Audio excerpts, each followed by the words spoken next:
Larry, as the 2010 census draws to conclusion, many believe that we're going to see a continuation of what we saw in the 80s and 90s, and that's just a decline in population in rural areas. Is that fear real?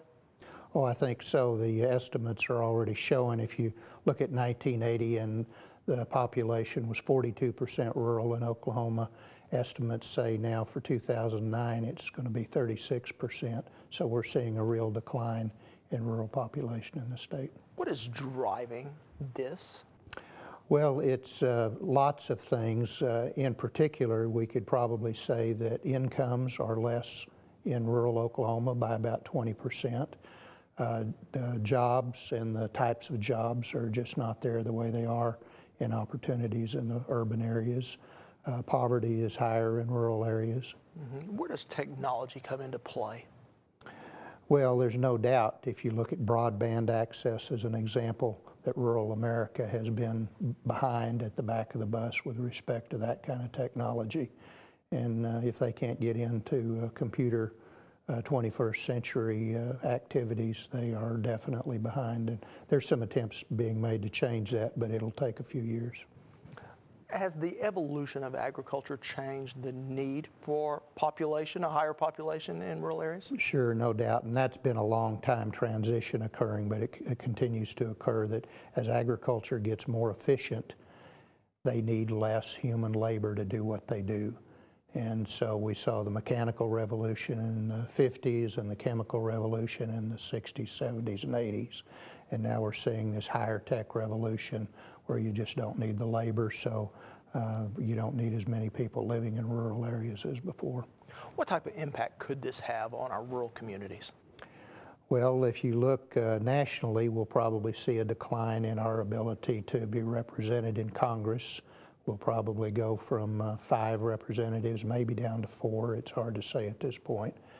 We had 9 representatives in Congress in 1930, so you can see we've come down from that a ways. I think the tax base is going to be an issue. They're going to look at property and sales taxes and maybe look at changing them with general revenue taxes. Per capita, trying to maintain and enhance infrastructure is going to be a problem. When we talk about rural migration, it certainly is a problem in parts of our state, but in other parts of the state it's not so bad, and then especially around some of our metro areas.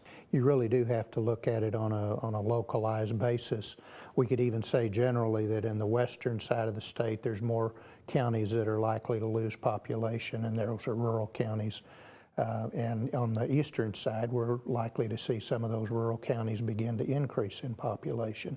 And as you said, as you begin to draw those rings around urban areas, it's harder to make the distinction as you go from urban to suburban to those rural areas. If they're still in an urban county, they're going to be counted as an urban county. And so those changes are definitely there. And this truly isn't just an Oklahoma issue.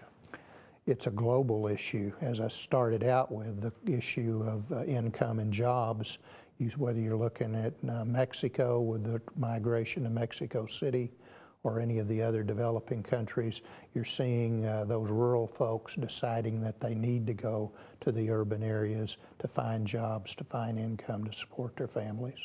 Okay. Is there anything that you see that could change any of this?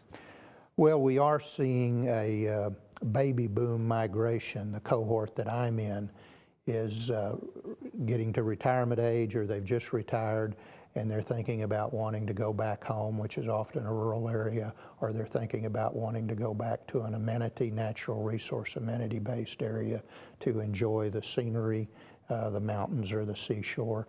And so there's going to be more of those folks in my cohort moving back to rural areas. It's not going to change the trend, but it perhaps may slow it down, could turn it around in some amenity-based local areas. All right, thank you so much. Dr. Larry Sanders with Oklahoma State University.